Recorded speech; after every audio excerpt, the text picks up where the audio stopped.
Yang pertama, yuk kita bahas dulu sosok Yusuf Arimatea. Dia adalah orang yang dengan berani datang langsung kepada Pontius Pilatus untuk meminta menurunkan mayat Yesus dan menguburkannya. Siapakah Yusuf ini? Orang kaya dari daerah Arimatea, Yudea.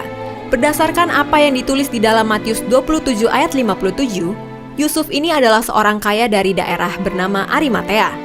Kota Arimatea diperkirakan oleh para ahli adalah nama lain dalam bahasa Yunani untuk kota Yudea, atau dalam bahasa Ibrani adalah Yehuda, di mana dulu kerajaan Yehuda berdiri. Saat ini, wilayah tersebut berada di bagian selatan Palestina. Anggota Dewan Sanhedrin yang diam-diam menjadi pengikut Yesus. Yusuf Arimatea adalah anggota Dewan Sanhedrin dan merupakan bagian dari orang Farisi. Lukas melukiskannya sebagai anggota majelis besar. Jadi, ia bukan hanya kaya, namun pada masa itu ia memiliki pengaruh dan berkuasa. Sosok Yusuf ini dikenal sebagai seorang benar dan baik, serta orang yang beriman dan menantikan datangnya kerajaan Allah atau Sang Mesias. Walau Alkitab tidak menuliskan dengan jelas tentang imannya kepada Yesus, tindakannya menunjukkan bahwa kemungkinan besar ia melihat sosok Mesias itu pada diri Yesus. Jadi, ia diam-diam menjadi pengikut Yesus. Hal itu membuatnya memutuskan untuk tidak mengambil bagian saat Dewan Sanhedrin menangkap dan menghakimi Yesus. Lukas 23 ayat 51. Diduga adalah paman dari Maria, ibu Yesus. Lukas 23 ayat 52 menuliskan bahwa ia pergi menghadap Pilatus dan meminta mayat Yesus. Berdasarkan laman bbc.co.uk, pandangan bahwa Yusuf Arimatea adalah paman dari Maria, ibu Yesus, adalah tradisi masa itu bahwa pria tertua dalam keluarga yang bertanggung jawab untuk mengambil jasad seorang terhukum. Jadi, karena ia berinisiatif untuk menguburkan Yesus, diperkirakan ia memiliki hubungan keluarga dengan Yesus, mengingat saat itu Yusuf suami Maria dipercaya telah meninggal dunia.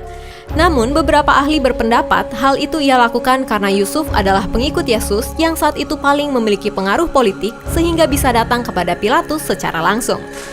Bersama Nikodemus menurunkan mayat Yesus dari kayu salib. Setelah mendapatkan izin dari Pilatus, Yusuf Arimatea datang ke Golgota di mana Yesus disalibkan dan menurunkannya dari salib. Yang mengejutkan adalah saat itu salah seorang rekannya dari Dewan Sanhedrin, yaitu Nikodemus, datang ke sana juga. Sepertinya mereka sudah berkomunikasi sebelumnya dan memang sudah mempersiapkan diri untuk menguburkan Yesus. Yohanes 19 ayat 38-39. Menyediakan kain lenan untuk mengapani Yesus. Jika kain kafan dari Turin yang disebut-sebut sebagai artefak kain kafan Yesus adalah benar, maka ini adalah kain kafan yang dibeli oleh Yusuf Arimatea. Saat dia menurunkan tubuh Yesus, dia datang sudah membawa kain kafan yang khusus dibelinya untuk menguburkan Yesus. Markus 15 ayat 46. Memberikan kuburan keluarganya untuk Yesus. Saat Yesus diturunkan dari salib, hari itu sudah menjelang hari Sabat sehingga ia tidak bisa dibawa masuk ke dalam kota Yerusalem. Yesus dikuburkan di kuburan keluarga Yusuf Arimatea yang memang telah dipersiapkan. Berdasarkan Yohanes 19 ayat 41, lokasi kuburan ini ada di luar kota Yerusalem di dekat Bukit Golgota. Ada suatu taman dan dalam taman itu ada suatu kubur baru yang di dalamnya belum pernah dimakamkan seseorang. Saat ini, makam Yesus ini dipercaya bahwa ada di bawah bangunan gereja makam kudus atau Church of the Holy Sepulchre yang berada di kota tua Yerusalem. Ia ditangkap setelah menguburkan Yesus.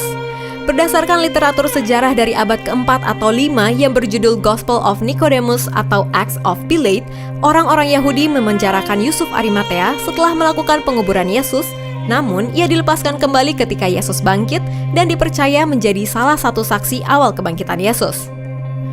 Legenda menyatakan ia pergi ke Inggris dan mati di sana.